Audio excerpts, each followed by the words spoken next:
আজ সকাল থেকেই আকাশটা বেশ মেঘলা, আর আমাদের বাড়ির এই সামনের আম গাছটাতে প্রচুর আম হয়েছে, যে সামনেই তো আমের সিজন আসছে। আর এই গরমকাল এলেই আমার বাগানে যতগুলো ফুল গাছ রয়েছে প্রত্যেকটাতে প্রচুর ফুল ফোটে। এই যে জবা আর অ্যারিনিয়াম গুলো দেখছো, এই প্রত্যেকটা কিন্তু আমার অনেক পুরনো গাছ। জবাগুলো যেহেতু একদিনই থাকে, তাই জন্য ভাবলাম আজকে সব ফুলগুলো তুলে নিয়ে যাই। ফুলগুলো তুললে কিন্তু গাছে আবারও প্রচুর ফুল হয়, সেই জন্য যতগুলো ফুল ছিল আমি প্রত্যেকটা ফুলই তুলে নিয়ে ঠাকুরকে আজকে দিয়েছি। সকালবেলা একটু পুজো দিয়ে নিলাম। আজকে ভোট না ভোট বলে নয়, আজকে যেহেতু বাড়িতে পুজো দেওয়ার কেউ নেই, তাই আমি আজকে পুজোটা দিচ্ছি। ভোট তো যার যার নিজস্ব ব্যক্তিগত ব্যাপার, তবে এইবার পশ্চিমবঙ্গের মানুষ পরিবর্তন না প্রত্যাবর্তন চাই, এটাই কেবল দেখা। আজকের ওয়েদারটা বেশ মেঘলা হলেও বাইরের গরমটা কিন্তু একটুও কমেনি। এবার শুনলাম ভোটের সময় অনেক জায়গাতে অনেক ঝামেলা হয়েছে।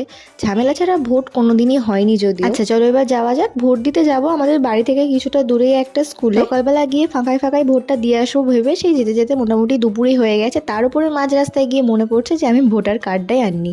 আবার বাড়ি ঘুরে গিয়ে ভোটার কার্ড নিয়ে তারপরে যাচ্ছি। একদম কাছে একটা বাড়িতে দেখলাম প্রচুর জবা ফুল ফুটে রয়েছে। এই গাছটা আমার বাড়িতেও যদিও রয়েছে।